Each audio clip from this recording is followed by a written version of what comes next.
e como eu informei no começo desse segundo bloco do nosso telejornal, no final da semana passada, o Jornal Diário de São Paulo publicou uma matéria a respeito dos gastos da deputada federal Rosana Vale.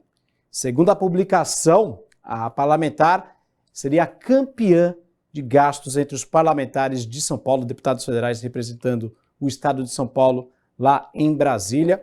Informação contestada, inclusive, pela deputada. Para que a gente possa entender um pouco sobre essa informação, eu estou com a deputada de forma remota, online, que vai nos esclarecer esse fato. Boa tarde, Rosana Vale. Boa tarde a você, boa tarde a todos que acompanham o Jornal Litoral. Como você falou, nós contestamos, tivemos direito de resposta em muitas emissoras que divulgaram de forma leviana até essa informação. Eu estou na média dos gastos dos 70 deputados de São Paulo. Tem outros deputados que gastaram mais e a gente precisa informar a população, primeiro, esses são gastos de um mandato, não são gastos pessoais. São gastos que estão disponibilizados nas cotas que cada deputado tem para a manutenção do seu escritório, aluguel do escritório, aluguel de computadores, viagens a Brasília para as votações. Então, são gastos que a Câmara tem já previstos para o ano. E o meu gasto está na média.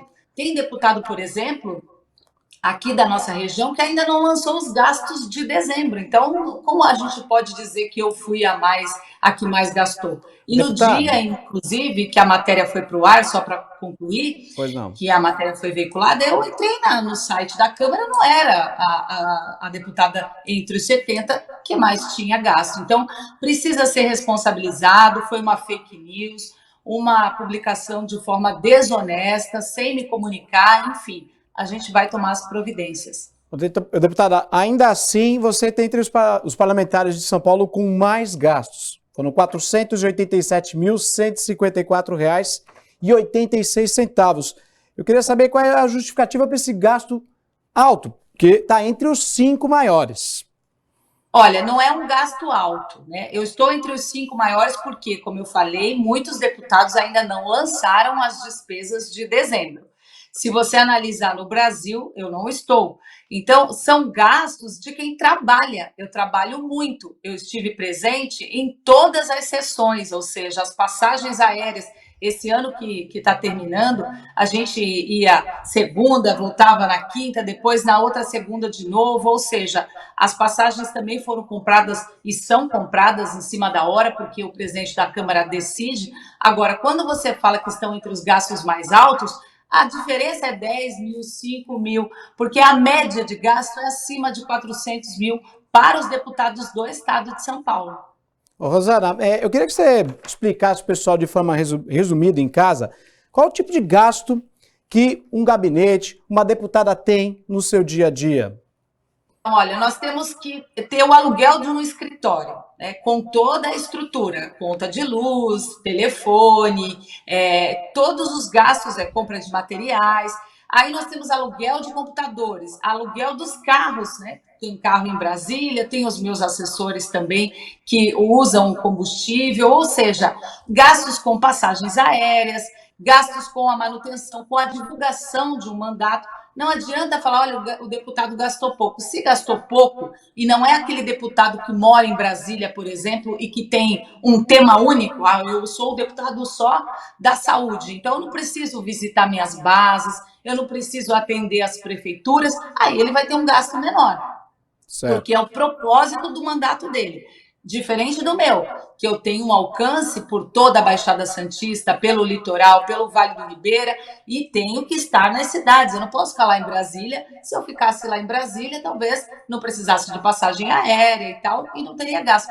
Nosso compromisso é com a população, os meus gastos são transparentes, estão todos na prestação de contas, né? A gente registra tudo de forma transparente. Quem acompanha meu trabalho sabe disso. Então, a gente sabe que, na verdade, essa divulgação, quando você diz a reportagem, ela disse quanto eu gastei, não disse quem era o segundo, né, porque se ela falou que eu gastei mais, cadê o segundo? E comparou com o deputado Arthur Lira, que é o presidente da Câmara Federal, que tem gastos à parte, porque ele é presidente. Então, a gente sabe realmente que a intenção da reportagem não foi informar quem estava lendo o jornal, e sim induzir. Se a pessoa fala, olha, ela gastou 4 vezes mais que o presidente Arthur Lira, que nem é do Estado também, né?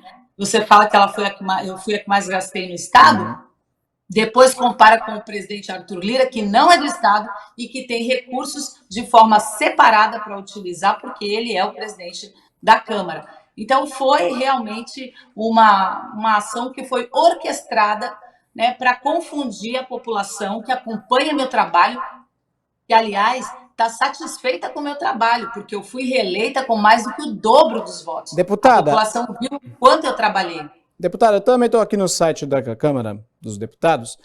Com a verba do gabinete, a soma de gastos do nome de deputada Rosana Vale chega a R$ 1.010.000. Eu queria que você falasse para o pessoal de casa a diferença entre com verba do gabinete e com a cota. Com a cota são 464 e com a verba do gabinete, R$ 1.010.000. Por que essa diferença? A verba do gabinete são as contratações dos assessores. Um deputado não trabalha sozinho. Então, ele tem uma quantia que ele pode contratar até 25 assessores. Eu creio que eu tenho contratado 16 ou 17 assessores no momento. Então, são as pessoas que são advogados, são jornalistas, são assessores que cuidam das redes sociais e tal, e essas pessoas, elas mantêm o mandato também. O mandato, Thiago, é como uma empresa. Você tem que pôr a empresa para andar, para prestar contas para a população, para fazer o seu trabalho. Um deputado que gasta pouco não significa que ele é um deputado eficiente. A gente precisa analisar o custo-benefício desse trabalho, né? O que está entregando para a população. A população quer entrega, quer resultado, quer esforço, determinação, e isso eu tenho de sobra e as pessoas sabem dessa situação. Deputada, a gente fala de números, né? R$ 400.000, R$ 1 milhão. É que a gente acaba utilizando esses números, né? Que acabam sendo até astronômicos para as pessoas, né? Porque hoje em dia a gente sabe que o salário médio, né? O salário mínimo, inclusive, é super baixo, é 1.400 e pouco, 1.800 e pouco, enfim. Então, quando chega esse número, o pessoal se assusta e vê uma publicação daquela, a gente fala, meu Deus, é tudo isso mesmo? É exatamente isso. É uma publicação de forma errada. Um número solto parece astronômico porque não há uma comparação. Mas quando você explica para as pessoas, esta é a média de gastos de um deputado que trabalha, de um deputado, muitos deputados do estado de São Paulo, tem Tabata, sei lá, muitos deputados. Isso não é demérito, porque está trabalhando, entrega um resultado para a população. Se você faz a planilha e coloca quem gastou mais, quem gastou em segundo, quem gastou em terceiro, a população pode comparar, não do jeito que foi feito, né, onde você fala quanto eu gastei, que fui a mais, que mais gastou no estado de São Paulo, que é mentira, que foi uma fake news, porque eu entrei no site no dia e não era, tinham outros deputados com maiores gastos, e eu, como eu falei, não é demérito, se ele está trabalhando e entregando resultado para a população. Agora, o mandato, como eu disse, é como uma empresa, ela tem gastos. Deputada, agora para a gente encerrar, que o nosso tempo está quase estourando, já está estourado, na verdade, você acredita que esse tipo de divulgação se deve à aproximação da eleição do ano que vem? Exato, exatamente, porque as pessoas confiam no meu trabalho, elas sabem o quanto eu sou séria, o quanto eu presto contas, eu dou satisfação de tudo, das emendas liberadas, para onde foi, o que gastou. Então, as pessoas que estão com receio, porque vai entrar uma campanha eleitoral o ano que vem na cidade de Santos, elas estão com receio da minha projeção, de quanto eu sou querida pela população, e ficam orquestrando situações desse tipo para querer confundir a opinião pública, o que, infelizmente, a gente lamenta. Mas os responsáveis têm que ser punidos, sim, porque foi uma fake news. A senhora é pré-candidata no que vem aqui em Santos? Eu estou avaliando, o PL tem um plano para a cidade de Santos, isso eu posso garantir a você. Eu estou, com o meu trabalho como deputada, satisfeita, tenho recebido muito apoio da população, mas sei também que eu sou um nome forte do partido para as eleições do ano que vem. Então, eu estou avaliando junto com o meu grupo e sei que o PL tem um projeto para Santos. Obrigado, deputada, pelo seu tempo, pelos seus esclarecimentos aqui no Jornal Litoral, viu? Uma boa tarde. Eu que agradeço, um feliz ano novo para todos. Para você também, tudo de bom, obrigado.